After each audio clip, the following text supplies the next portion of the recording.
I was lying flat on my back under my beat-up Ford pickup, wrestling with a stubborn oil leak when my phone buzzed against my hip. The concrete floor of my garage was cold and unforgiving, much like my marriage had become over the past 6 months. Oil dripped steadily onto my forehead as I fumbled for the phone with greasy fingers. The text message made me freeze. Before we dive deeper into this story, I have one small request. Please subscribe, drop a like, comment, and hit that hype button to boost this channel so more people can discover these incredible Reddit stories. Ryan, change of plans for tonight. I'm meeting Jake first to discuss some old business. Let's push our anniversary dinner to tomorrow. Emma. Jake. Her ex-boyfriend. The same Jake who'd been sniffing around ever since Emma got her promotion at the law firm. The same Jake who now owned the flashy car dealership on Main Street and thought his money made him untouchable. I slid out from under the truck and sat up, wiping oil from my face with the back of my hand. 7 years of marriage, and this is how she wanted to spend our anniversary. Meeting with her ex while I waited at home like some pathetic fool. Well, Emma, I muttered to the empty garage, you'll get your anniversary gift today, just not the one you're expecting. My name is Ryan Matthews, and I own Matthews Auto Repair in the heart of Millbrook, New England. It's not much to look at. A converted warehouse with 3 bays, oil stains on every surface, and a coffee maker that's older than my marriage. But it's mine, built with my own hands and the settlement money from my boxing days. Yeah, I used to box. Nothing professional, just golden gloves and some semi-pro matches that paid enough to keep the lights on. I quit when I married Emma, thought I was trading violence for stability. Turns out I was just trading one kind of pain for another. Emma Matthews, formerly Emma Sullivan, is everything I'm not. Polished, educated, ambitious.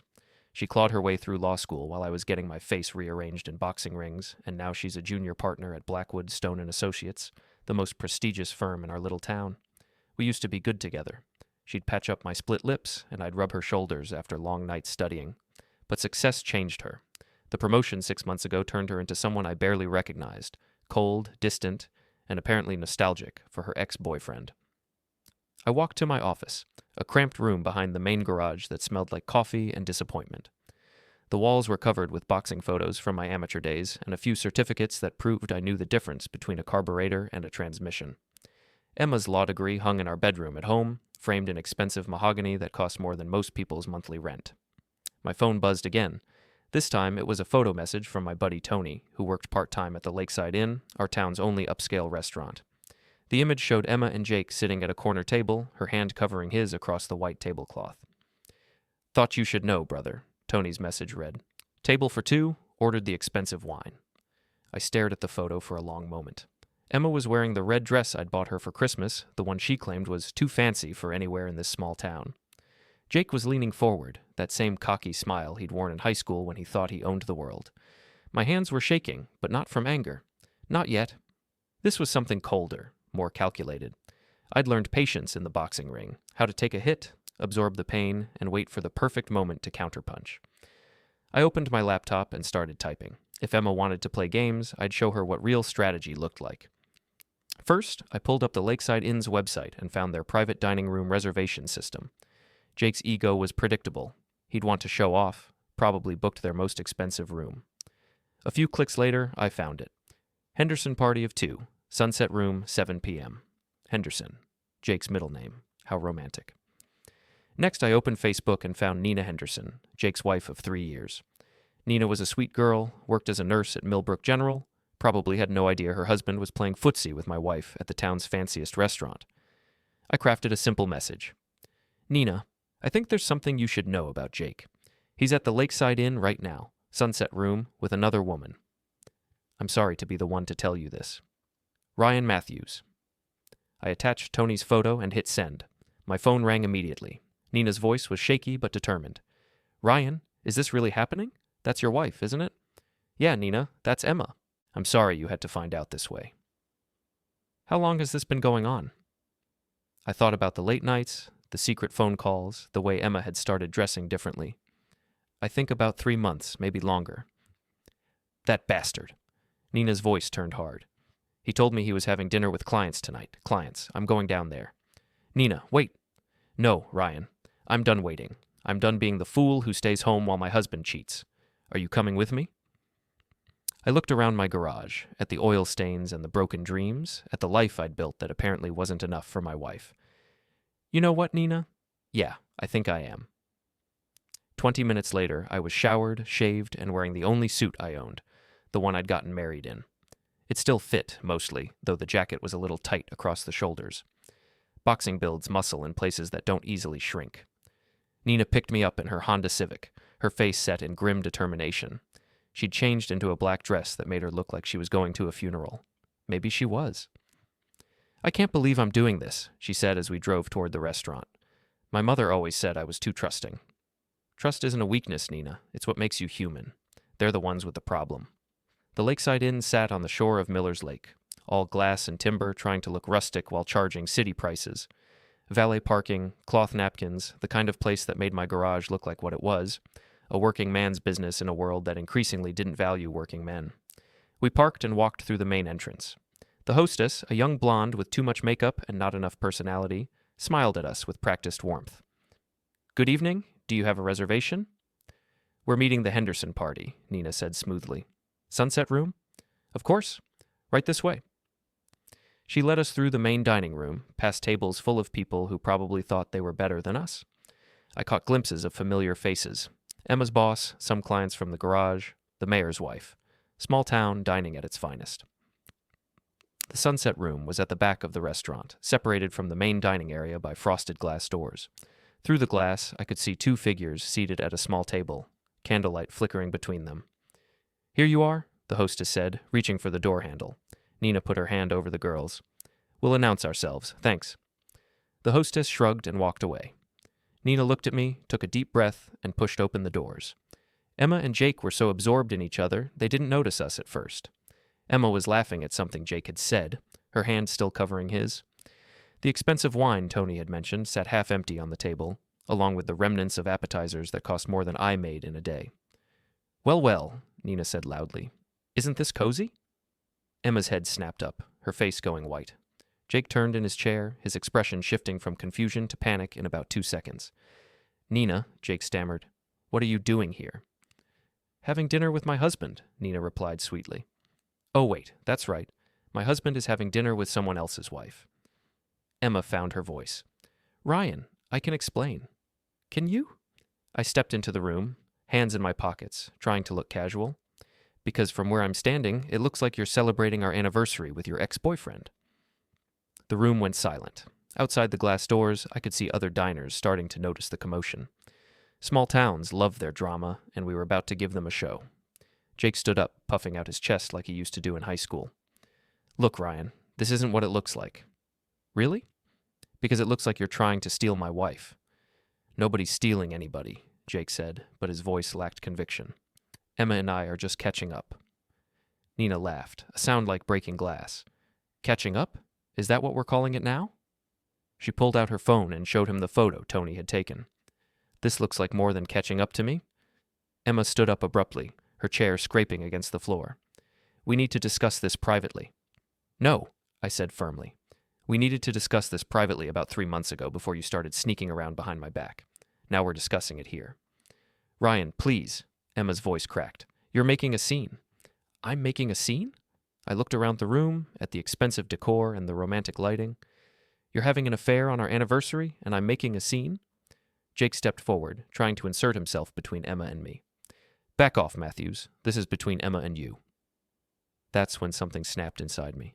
7 years of marriage, 7 years of working my ass off to build a life for us, 7 years of being told I wasn't good enough, smart enough, successful enough, and now this piece of garbage thought he could tell me to back off from my own wife? You know what, Jake? I smiled, and it wasn't a nice smile. You're absolutely right. This is between Emma and me. So why don't you and your wife go home and discuss why you're a lying, cheating piece of shit? Jake's face turned red. Watch your mouth, you grease monkey. Grease monkey? I took a step closer. That grease monkey built a business from nothing. That grease monkey pays his bills and keeps his promises. What do you do, Jake? Sell overpriced cars to people who can't afford them? I'm successful, Jake shot back. I drive a Porsche. I live in the hills. What do you have? A garage and a pickup truck? I have integrity, I said quietly. I have loyalty. I have a wife who apparently doesn't know the value of either. Emma finally spoke up. Stop it, both of you. This is ridiculous. You're right, I said. It is ridiculous. It's ridiculous that I'm finding out about your affair from a photo. It's ridiculous that you're spending our anniversary with another man. It's ridiculous that I ever thought our marriage meant something to you. I pulled out my phone and took a photo of the three of them standing there. Emma between her husband and her lover, Nina with tears streaming down her face, Jake looking like he wanted to disappear. Smile, I said. This one's going in the anniversary album. The next morning, I woke up alone in our king-size bed, staring at the ceiling and listening to the silence that had replaced 7 years of marriage. Emma had come home around midnight, but she'd slept in the guest room. We hadn't spoken since the restaurant. My phone was buzzing constantly. Word travels fast in a town like Millbrook, and apparently half the population had heard about our little scene at the Lakeside Inn. Most of the calls were from people I barely knew, fishing for details they could share at the coffee shop or the post office. I ignored them all and headed to the garage. Work was the only thing that made sense anymore. Tony was already there when I arrived, leaning against my workbench with 2 cups of coffee and a shit-eating grin. Well, he said, handing me a cup. If it isn't the man of the hour, I heard you and Nina put on quite a show last night. News travels fast. Brother, this is Millbrook. By now, half the town thinks you punched Jake Henderson in the face, and the other half thinks you should have. I took a sip of coffee and grimaced. Tony made coffee like he fixed engines, with more enthusiasm than skill. I didn't punch anybody. More's the pity. That guy's been asking for it since high school. Tony settled onto a stool and studied my face. So what's the plan? Plan? Come on, Ryan. I've known you since we were 12. You've got that look in your eyes, the same one you had before you knocked out Tommy Morrison in the Golden Gloves finals. You're planning something. He wasn't wrong. I'd been awake most of the night, thinking about Emma, about Jake, about the way they'd looked at each other across that candlelit table, but mostly I'd been thinking about revenge. I'm thinking about divorce, I said. Bullshit. You're thinking about payback. And honestly, I don't blame you. Emma's been acting like she's too good for this town ever since she got that promotion. Maybe it's time someone reminded her where she came from. Before I could respond, my phone rang. The caller ID made my stomach clench. Emma, wife. Ryan, we need to talk. Her voice was crisp, professional, the same tone she used with clients. I'm at work. This can't wait. I'm coming to the garage. Emma? 15 minutes. She hung up. Tony raised his eyebrows. The missus? Yeah, she's coming here. Want me to stick around? Provide moral support? Hold your coat while you kick her ass? Nah. This is something I need to handle alone. Tony finished his coffee and headed for the door. You know where to find me if you need backup. And Ryan? Don't let her bury you in legal talk. You're not in her courtroom. He was right about that. This was my place, my territory. If Emma wanted to have this conversation, she could have it surrounded by the smell of motor oil and the sound of air compressors. She arrived exactly 15 minutes later, driving her silver BMW like she was afraid the parking lot would contaminate it. She was wearing a navy blue power suit and heels that clicked against the concrete like a countdown timer. Ryan. She nodded at me like I was a client. Emma. I didn't stop working on the carburetor I was rebuilding. Nice suit. New? We need to discuss last night. Do we? Because I thought last night was pretty clear. You're having an affair with your ex-boyfriend, and you got caught. Not much to discuss. She walked closer, her heels echoing in the empty garage. It's not what you think. Really? What is it then? Jake and I, we have history. We dated for 3 years in college. When he moved back to town, it was natural that we'd reconnect. I looked up from the carburetor. Reconnect? Is that what you call holding hands and sharing expensive wine on our anniversary? We're friends, Ryan. Nothing more. Bullshit. I set down my wrench and faced her fully. You think I'm stupid? You think I haven't noticed the late nights, the secret phone calls, the way you've been dressing differently? You think I didn't see the hotel receipt in your purse last week? Her composure cracked slightly. You went through my purse? I was looking for aspirin. Found a receipt for the Millbrook Motor Inn instead. Room 237, 3 hours, paid in cash. Very romantic. Emma's face went pale. Ryan, I can explain. No, you can't. Because there's no explanation that makes this okay. There's no explanation that makes our marriage worth saving. So that's it? 7 years, and you're just giving up? I laughed, but there was no humor in it. I'm giving up? Emma, you gave up months ago. You just didn't have the guts to tell me. I never meant for this to happen. But it did happen, and you made a choice. Every time you met him, every time you lied to me, every time you came home and pretended everything was fine, you made a choice. She was crying now, mascara running down her cheeks. For a moment, she looked like the girl I'd fallen in love with in college, vulnerable and real. But the moment passed. What do you want, Ryan? Money? The house? I'll give you whatever you need to make this go away quietly. Make this go away quietly? I stared at her. You want to buy me off? Pay me to pretend this never happened? I'm trying to be practical. We both have reputations to consider. Your reputation, you mean, your career, your standing in the community. I picked up my wrench again. Well, here's some news for you, counselor. I don't give a damn about your reputation anymore. What's that supposed to mean? It means I'm done protecting you. I'm done making excuses for you. I'm done pretending that you didn't destroy our marriage for a guy who peaked in high school. Emma's tears stopped abruptly, replaced by the cold anger I'd become familiar with over the past few months. Jake is successful. He owns his own business. He drives a Porsche. And that's what matters to you? Cars and money and status? It matters that he has ambition. It matters that he wants more than just this. She gestured around the garage with obvious distaste. This? This garage that I built from nothing? This business that pays for your BMW and your designer suits and your expensive dinners? I make more money than you do now, Ryan. I have for months. And that's the problem, isn't it? You make more money, so suddenly I'm not good enough. Suddenly you need someone who matches your new tax bracket. That's not... Get out. Ryan, get out of my garage, Emma. Go back to your office, go back to your boyfriend, go back to your new life. But get the hell away from me. She stood there for a moment, looking like she wanted to say something else. Then she turned and walked toward her car, her heels clicking against the concrete like bullets. This isn't over, she called back. Yeah, it is. I watched her drive away, then went back to work on the carburetor. My hands were shaking, but the familiar motions of disassembly and cleaning helped calm my nerves. Engines made sense. Engines had rules. Fix what's broken, replace what's worn out, put it back together better than it was. If only marriages were that simple. The next few days passed in a blur of awkward conversations and sideways glances. Millbrook was a small town, and news of Emma's affair had spread like wildfire. Everyone had an opinion, and most people weren't shy about sharing it. Some folks were supportive. Old-timers who remembered when I was boxing, customers who'd been coming to my garage for years, people who thought Emma had gotten too big for her britches. They'd stop by with coffee and sympathy, sharing stories about their own divorces and offering advice I didn't want. But others were different. I first noticed it at Murphy's bar on Thursday night. I'd gone there for a beer and some peace, but the conversation faded when I walked in. My usual spot at the bar was occupied by strangers, and the bartender, a guy named Steve, who'd been serving me for 5 years, barely made eye contact.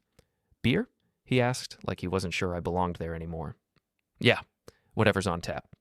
He poured a Budweiser and set it down without the usual small talk about sports or weather. I was halfway through the bottle when I heard familiar laughter from the back corner booth. Mike Brennan, Dave Torres, and Jim Sullivan, my poker buddies for the past 3 years. We'd played every Friday night, rotating between houses, drinking beer, and talking shit about everything from politics to football. They were good guys, or at least I'd thought they were. Emma's brother Kevin was with them. Kevin Sullivan was 2 years younger than Emma and twice as arrogant. He'd never liked me, thought his sister was slumming it when she married a mechanic. He worked in Boston now, something in finance that he never explained but always bragged about. Money, connections, influence, all the things I supposedly lacked. I walked over to their table, beer in hand. Hey guys, room for one more? The silence stretched uncomfortably. Mike looked at Dave, Dave looked at Jim, and Jim looked at Kevin like he was waiting for permission. Actually, Ryan, Kevin said with a smile that didn't reach his eyes, we were just talking about you. Yeah? Good things, I hope. We were talking about what happened at the restaurant, with my sister. I felt the temperature in the room drop about 10 degrees. What about it? Well, the way I heard it, you ambushed her, embarrassed her in front of the whole town. That's not very classy. Classy?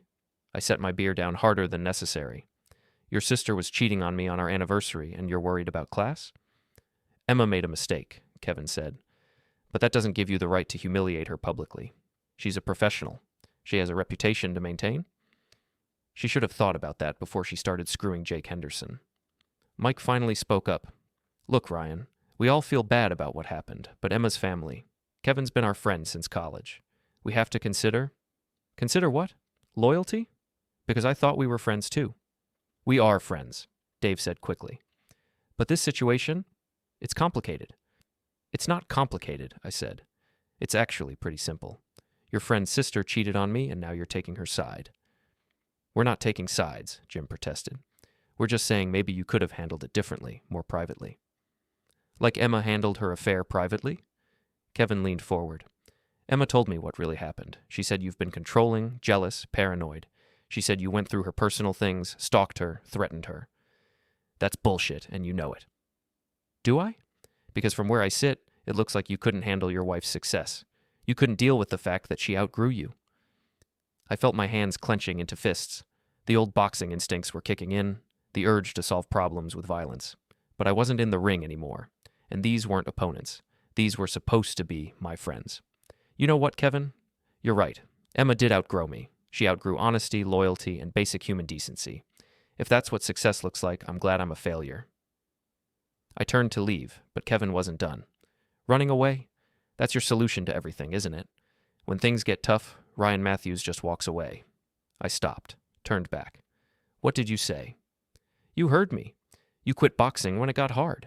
You're quitting your marriage when it gets hard. Maybe Emma was right to look for someone with more backbone. The bar went completely silent. Even the jukebox seemed to stop playing. I could feel every eye in the place on me, waiting to see what I'd do. I walked back to the table slowly, deliberately. Kevin was smiling, thinking he'd won some kind of victory. His friends looked nervous. You want to know why I quit boxing, Kevin? I asked quietly. I quit because I was good at it. Too good. I was starting to enjoy hurting people, and that scared me. But you know what? Sometimes I miss it. Kevin's smile faltered. I miss the simplicity of it, I continued. Someone pisses you off, you hit them, they hit you back. Clean, honest, no bullshit. Not like the real world, where people smile to your face and stab you in the back. I leaned down, putting my hands on the table. So, here's what's going to happen. You're going to apologize for what you just said. You're going to admit that your sister is a cheating liar. And then you're going to shut your mouth before I remember how much I used to enjoy hitting things. Are you threatening me? Kevin tried to sound tough, but his voice cracked slightly. I'm educating you. There's a difference. Mike stood up. Okay, that's enough.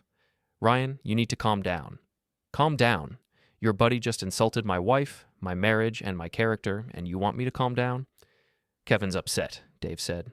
His sister's going through a divorce. He's just looking out for family. And what am I? What have I been for the past 3 years?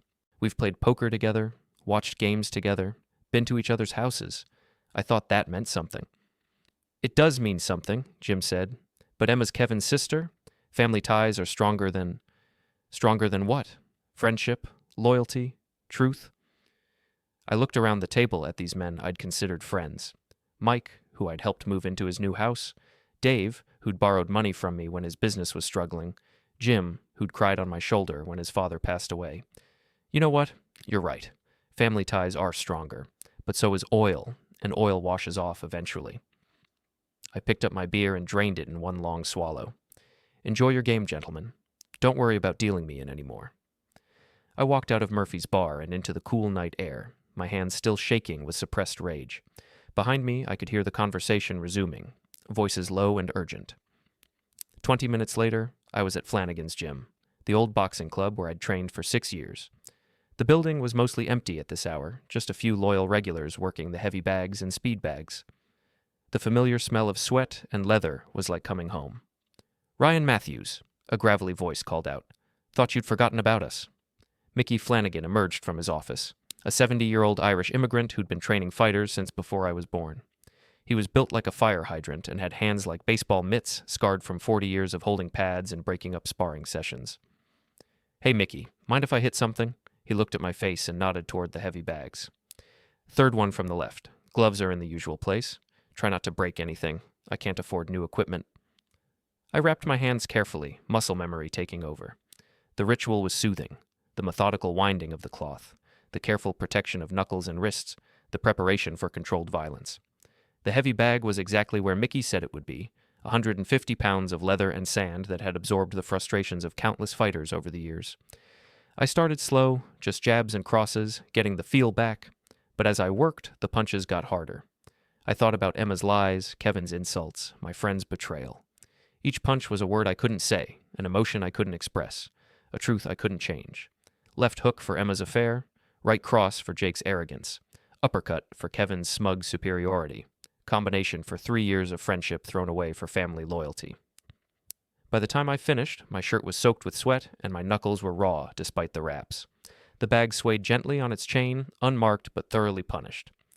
Feel better? Mickey asked. Some? Good. Now you want to tell me what's really eating you? I told him everything. The affair, the confrontation, the lost friendships, the growing sense that my entire life was falling apart. Mickey listened without interrupting, occasionally nodding or grunting in understanding. So, he said when I finished, your wife's a cheating whore, your friends are spineless assholes, and you're thinking about getting back in the ring to work out your frustrations. Something like that. Good plan, except for the ring part. You're 30 years old, Ryan. You've been out of training for 7 years. You'd get your ass kicked by any decent amateur. Thanks for the encouragement. I'm not here to blow sunshine up your ass. I'm here to tell you the truth. And the truth is, you don't need to fight in a ring. You need to fight in the real world. What do you mean? Mickey sat down on a bench and motioned for me to join him. You know what your problem is? You're playing defense. Your wife cheats, so you react. Your friends abandon you, so you walk away.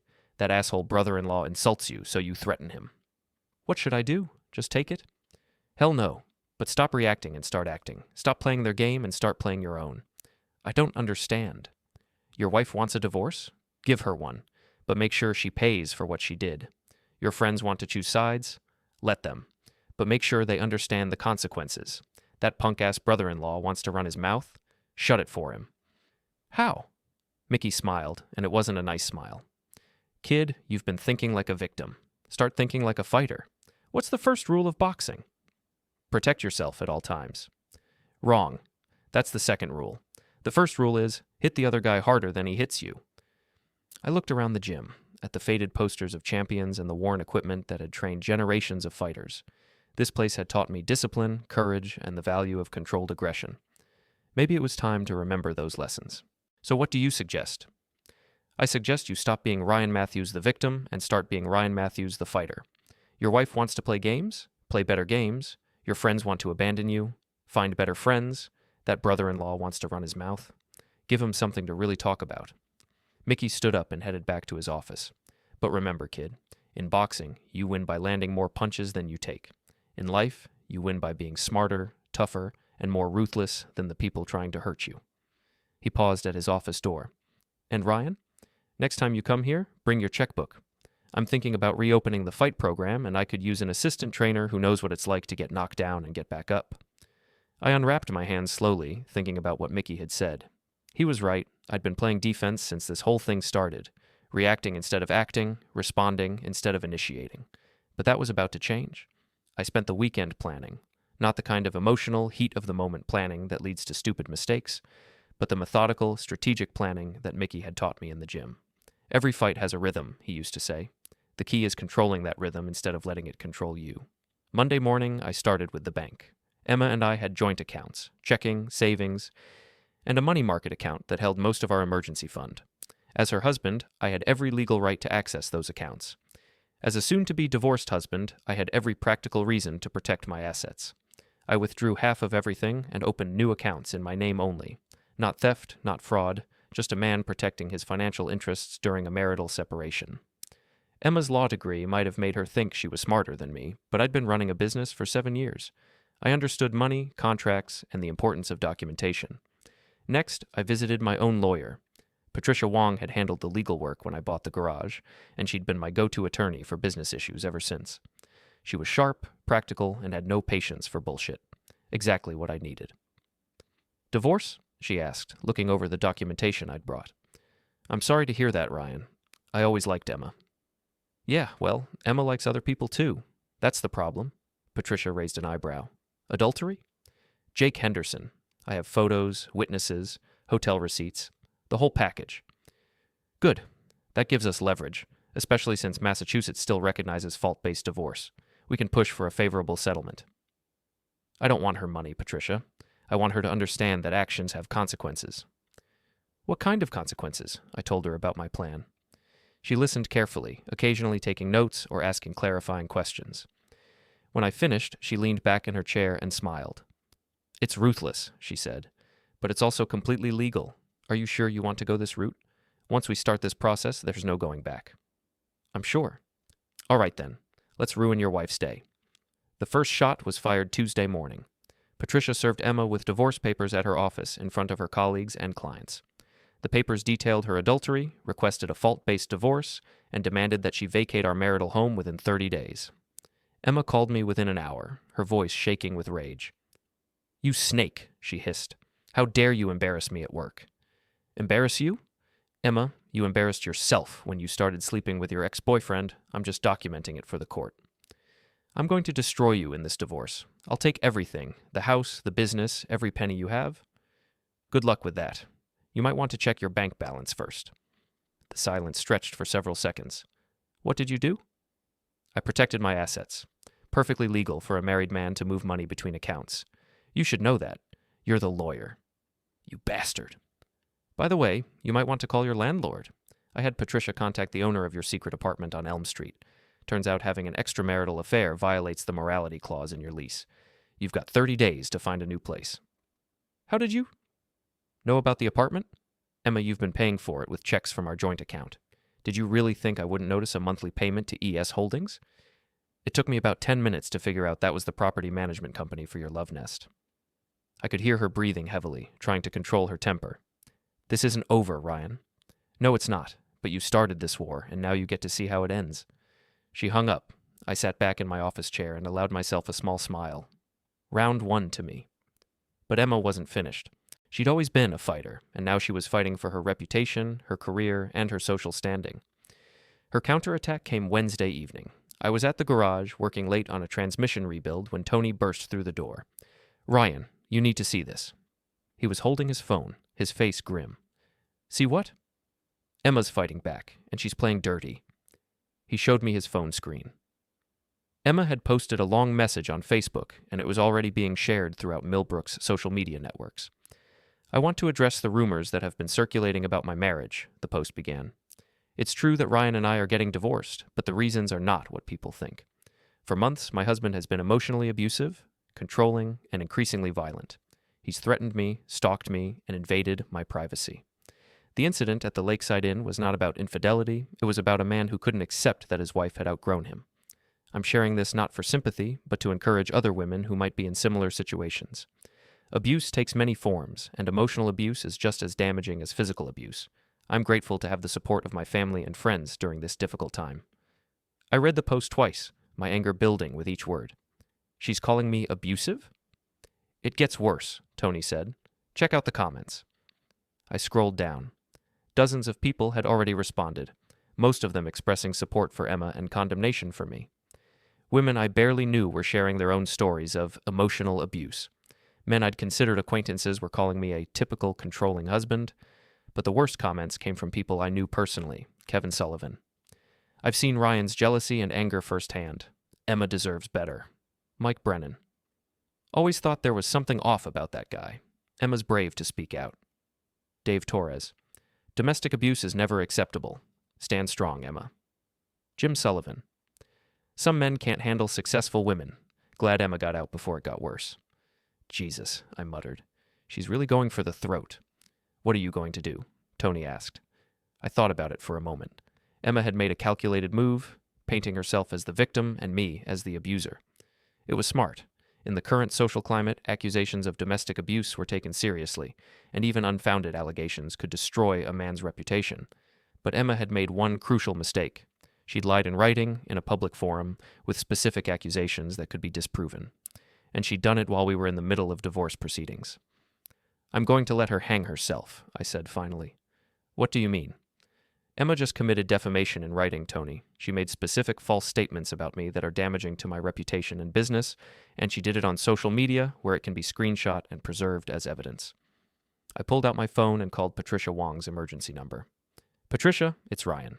Emma just made a big mistake, and I need you to document it." "What kind of mistake?" I read her Emma's Facebook post. Patricia listened without interrupting, but I could hear her typing rapidly. "Okay," she said when I finished. "I'm screenshotting everything right now. This is actually perfect for our case." "How so?" "She's claiming emotional abuse and controlling behavior, but we have evidence that contradicts every one of her claims. Your phone records show you weren't stalking her. She was meeting Jake Henderson at hotels. Your bank records show you weren't financially controlling her. She was spending money on a secret apartment, and we have witnesses who can testify that you never threatened or abused her. What about the public relations aspect? Half the town already thinks I'm an abuser. Let them think that for now. In a few days, we're going to hold a press conference and present our evidence.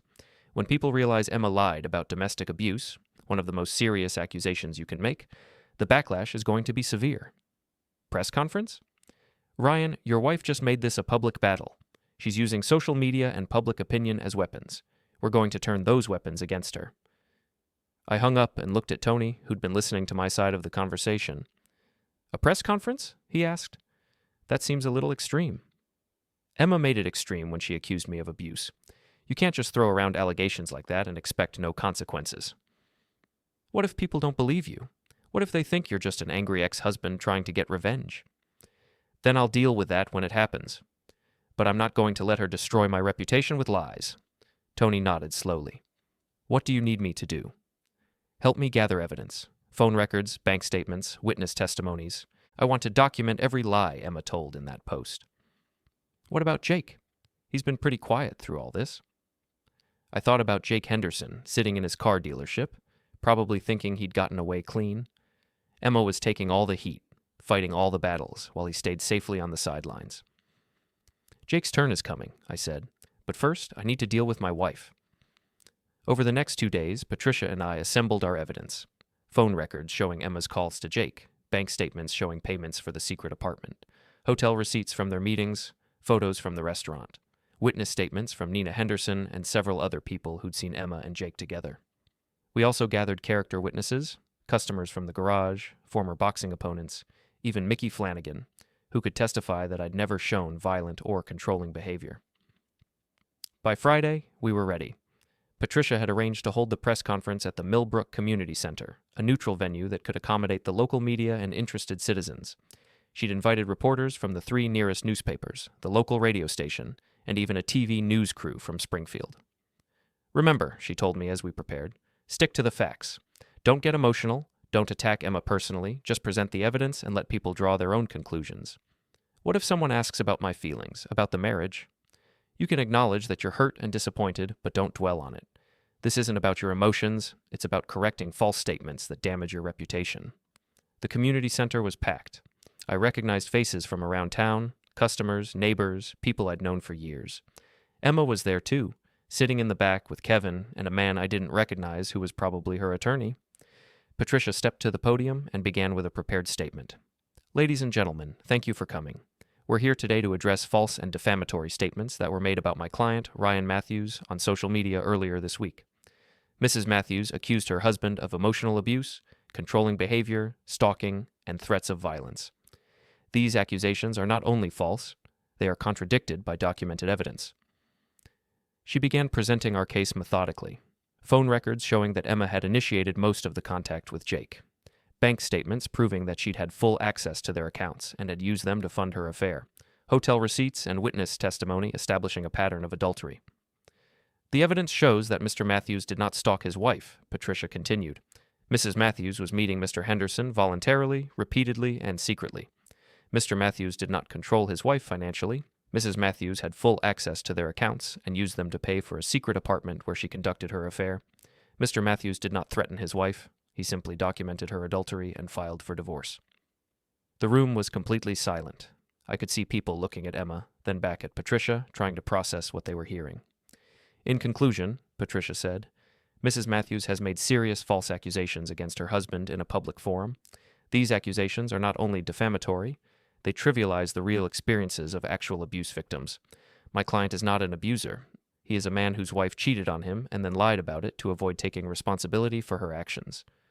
She stepped away from the podium. Mr. Matthews will now take questions. A reporter from the Millbrook Gazette raised her hand. Mr. Matthews, how do you respond to your wife's claims that you couldn't handle her success? My wife's success was never an issue, I replied. I was proud of her accomplishments. What I couldn't handle was her dishonesty. Another reporter. What's your response to people who say this is just revenge for the affair? This isn't about revenge. It's about truth. My wife made specific false accusations about me in a public forum. Those accusations damage my reputation and my business. I have a right to defend myself with facts. A woman from the back of the room stood up. How do we know you're not just an angry husband trying to get back at his cheating wife? You don't have to take my word for anything, I said. Look at the evidence. Phone records don't lie. Bank statements don't lie. Hotel receipts don't lie. My wife's accusations can't be supported by evidence because they're false. The questions continued for another 20 minutes. I answered each one calmly, sticking to the facts, referring to the documented evidence whenever possible. Finally, Patricia stepped back to the podium. Thank you all for coming. Copies of all the evidence we've presented today will be available to the media. Mr. Matthews will not be making any further public statements about this matter. As people filed out, I noticed Emma pushing through the crowd toward the exit. Her face was red, and she was arguing with the man I assumed was her lawyer. Kevin followed behind them, looking like he'd swallowed something unpleasant. How do you think it went? I asked Patricia. Better than I hoped. The evidence speaks for itself, and you handled the questions well. By tomorrow, everyone in town will know that Emma lied about the abuse allegations. What happens next? Now we wait. Emma's credibility is shot, her social media post has been exposed as defamatory, and she's facing a fault-based divorce with documented evidence of adultery. She's going to have to decide whether she wants to keep fighting or cut her losses. I looked around the nearly empty community center, thinking about how much my life had changed in just 2 weeks. A month ago, I'd been a married man with a successful business and a circle of friends. Now I was divorced, friendless, and fighting a public battle with my cheating wife. But for the first time since this whole mess started, I felt like I was winning. Emma's response came Sunday morning, delivered not through her lawyer or a phone call, but through Jake Henderson himself. I was at the garage, catching up on paperwork and enjoying the quiet, when Jake's silver Porsche pulled into the parking lot. He sat in the car for a full minute before getting out, probably working up the courage to face me. He looked like shit. His usually perfect hair was disheveled, his expensive clothes wrinkled, and he had the hollow-eyed look of a man who hadn't been sleeping well. The press conference had apparently taken its toll on Emma's boyfriend.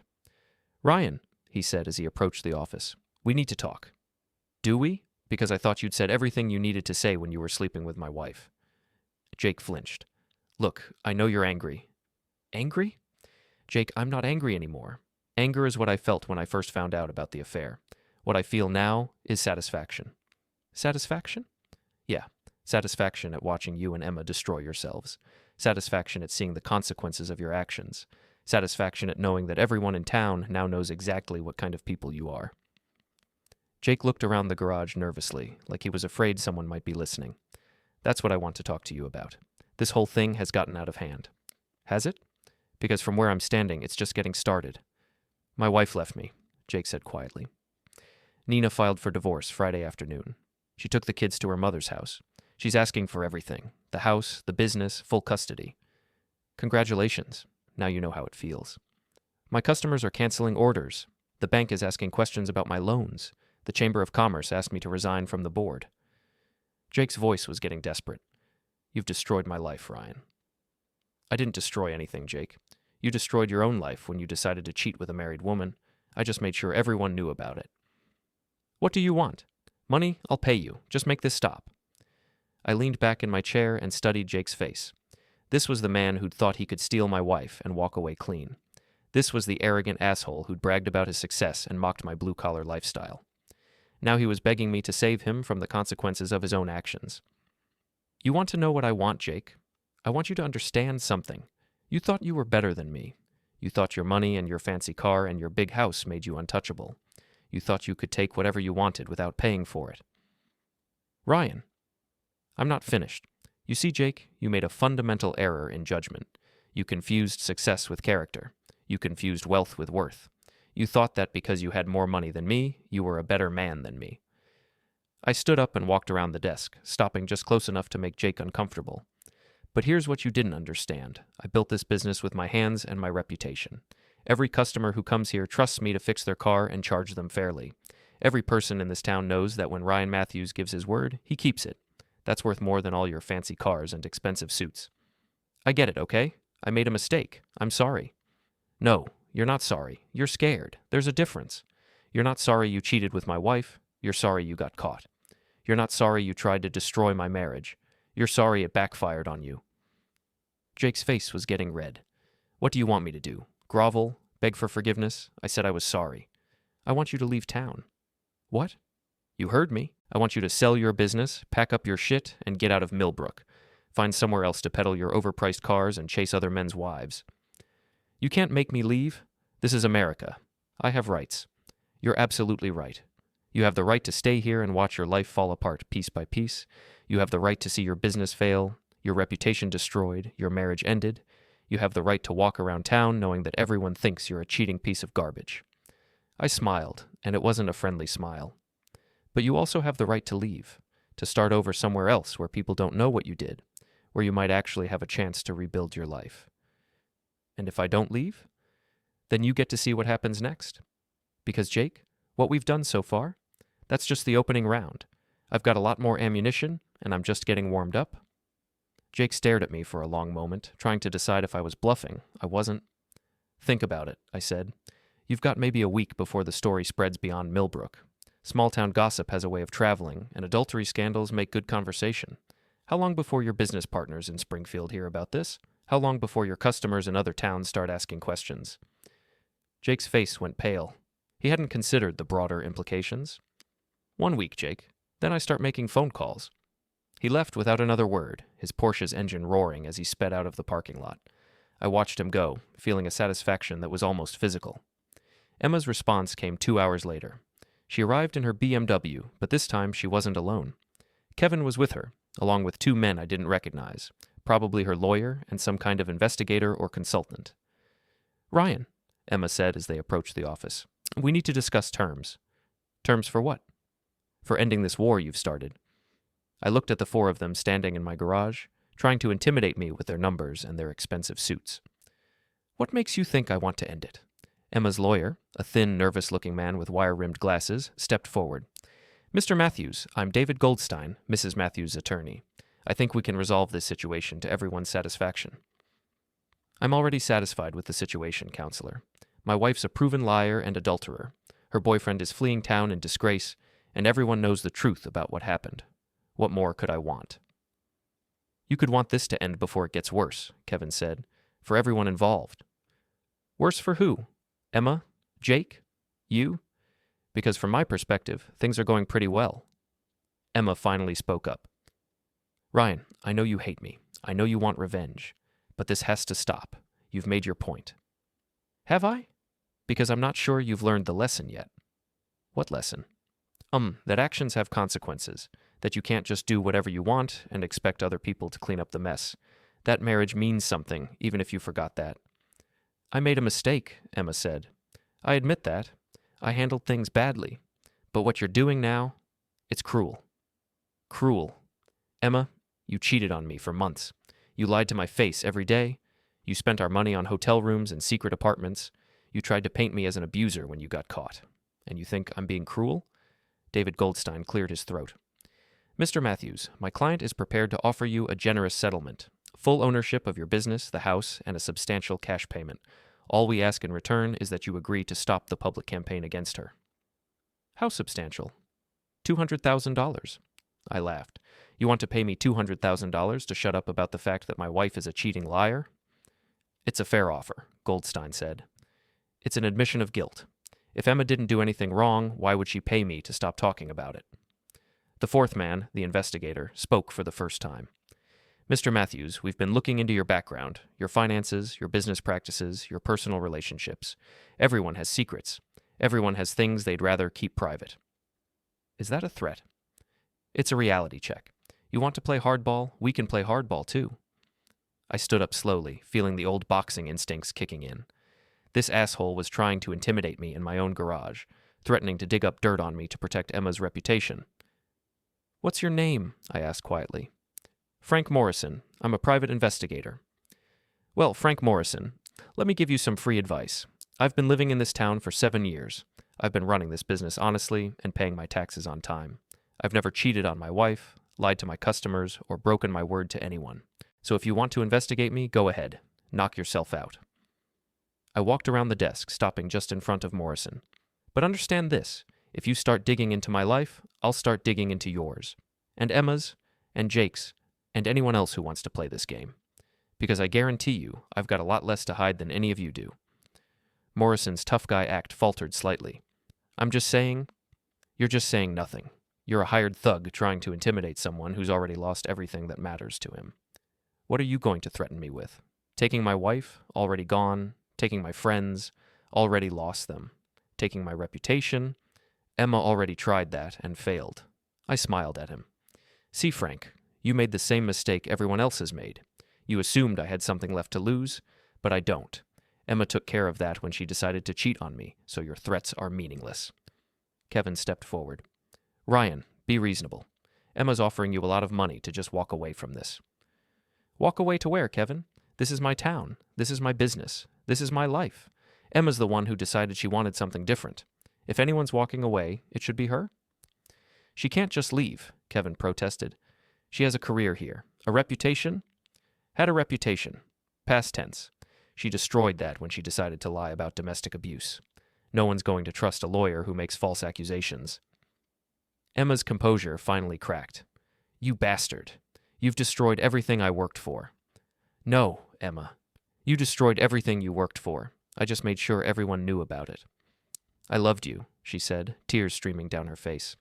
I really did love you, but you weren't enough. You were never going to be enough. You're right, I said quietly. I wasn't enough. I wasn't dishonest enough to cheat on you. I wasn't selfish enough to put my own desires ahead of our marriage. I wasn't cruel enough to lie about you when I got caught. I looked at the four of them standing in my garage, these people who thought they could buy me off or intimidate me into silence. Here's my counteroffer, I said. Emma gives me an uncontested divorce, admits her adultery in court, and pays all legal fees. Jake leaves town permanently. Kevin stops running his mouth about things he doesn't understand. And all of you stay the hell out of my life.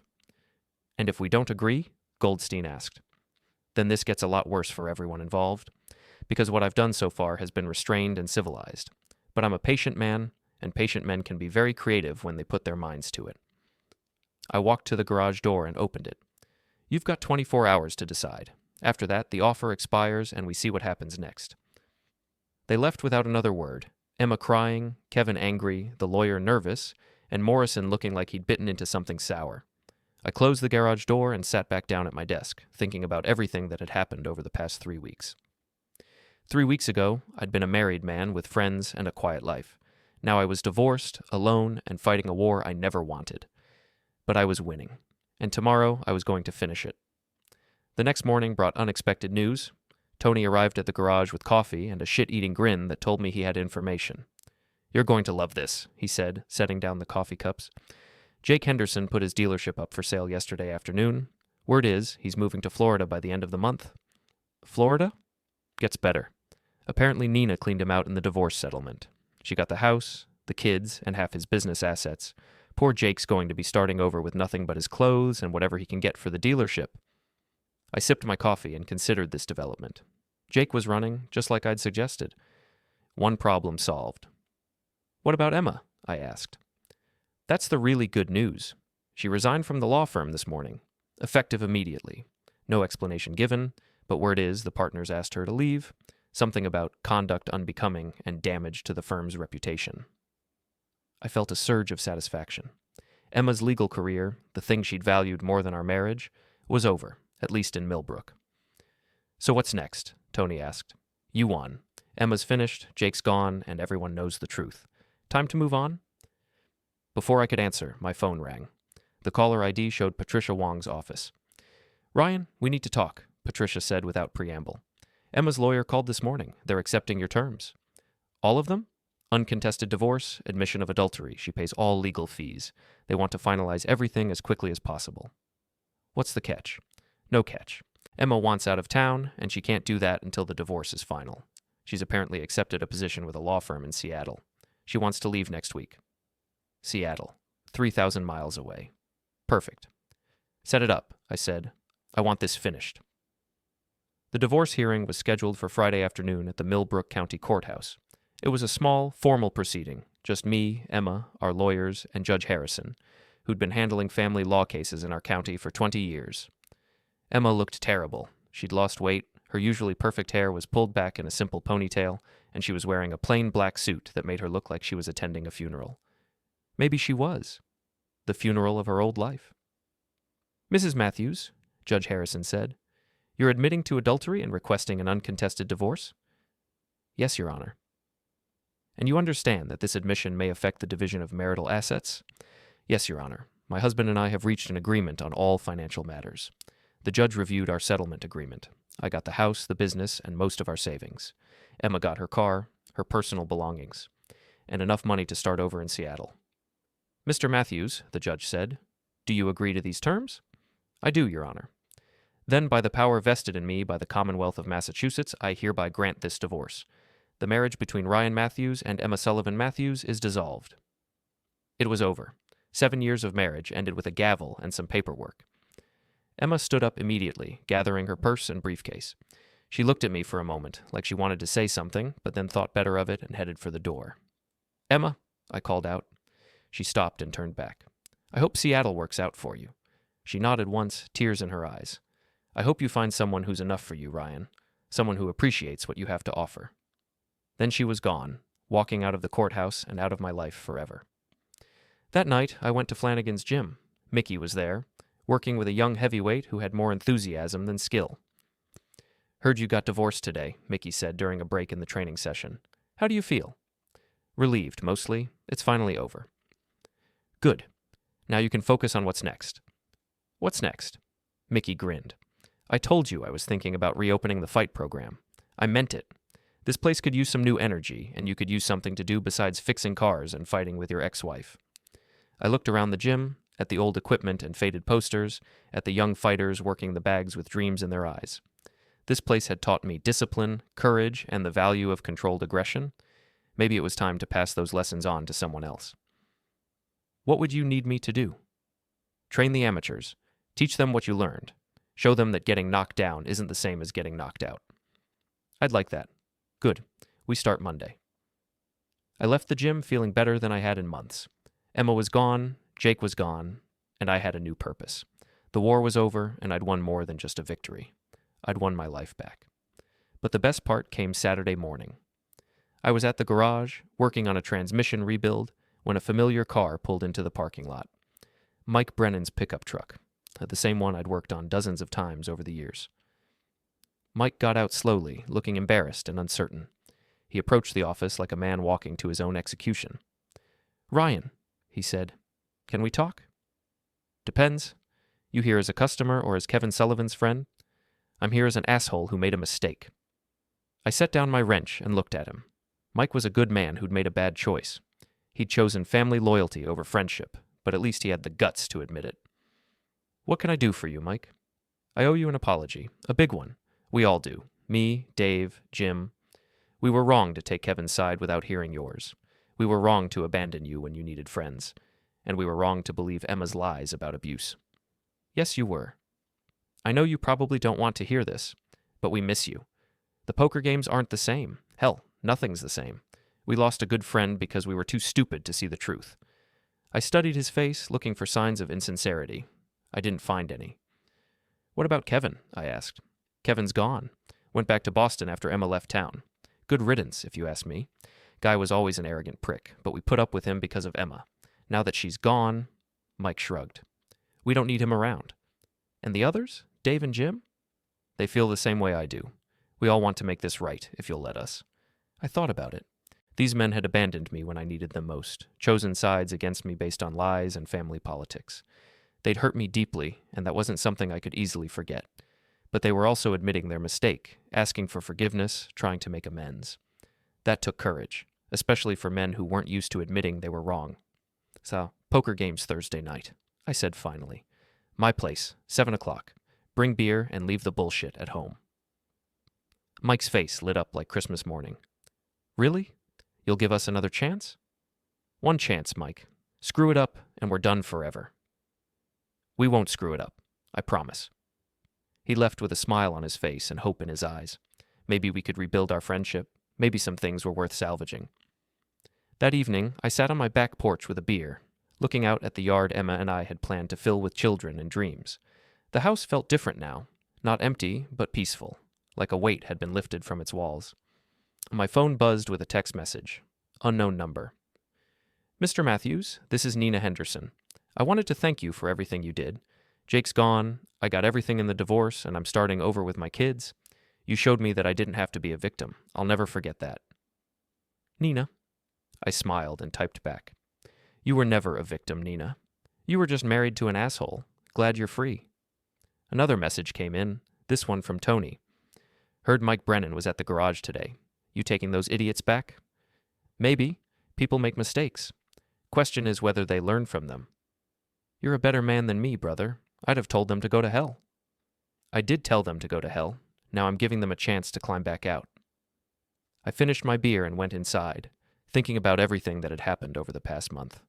I'd lost a wife, gained some enemies, lost some friends, and found out who I really was when everything was stripped away.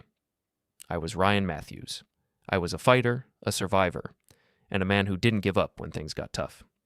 I'd been knocked down, but I'd gotten back up. I'd been betrayed, but I'd fought back. I'd been lied about, but I'd told the truth. And in the end, I'd won. Not because I was smarter or stronger or better than my enemies, but because I'd refused to quit. I'd refused to let them define me, control me, or destroy me. I'd taken their best shots and kept standing. Emma was gone, starting over in Seattle with whatever was left of her reputation and career. Jake was gone, fleeing to Florida with his tail between his legs. Kevin was gone, back to Boston where he belonged. And I was still here, in my town, with my business and my life intact. The war was over. I'd gotten my revenge, not through violence or illegal actions, but through patience, strategy, and the simple power of truth. I'd let my enemies destroy themselves with their own lies and betrayals, and I'd been there to document it all. Mickey was right. The first rule of fighting wasn't to protect yourself at all times. It was to hit the other guy harder than he hit you. And I'd hit them with the hardest punch of all, the truth. Monday morning, I started my new job as assistant trainer at Flanagan's Gym. Thursday night, I hosted my first poker game in over a month. Friday afternoon, I got a call from a customer who'd heard about my divorce and wanted to tell me he thought Emma was an idiot for cheating on a good man. Life was getting back to normal. Better than normal, actually. I was free, independent, and surrounded by people who respected me for who I was, not what I could provide them. Emma had been right about one thing. I wasn't enough for her. But I was enough for me, and that was all that mattered. The anniversary gift I'd promised her had been delivered. She'd gotten exactly what she deserved. The consequences of her choices, served cold and with a side of public humiliation. And I'd gotten what I deserved, too. My life back, my dignity intact, and the satisfaction of knowing that sometimes the good guy really does win.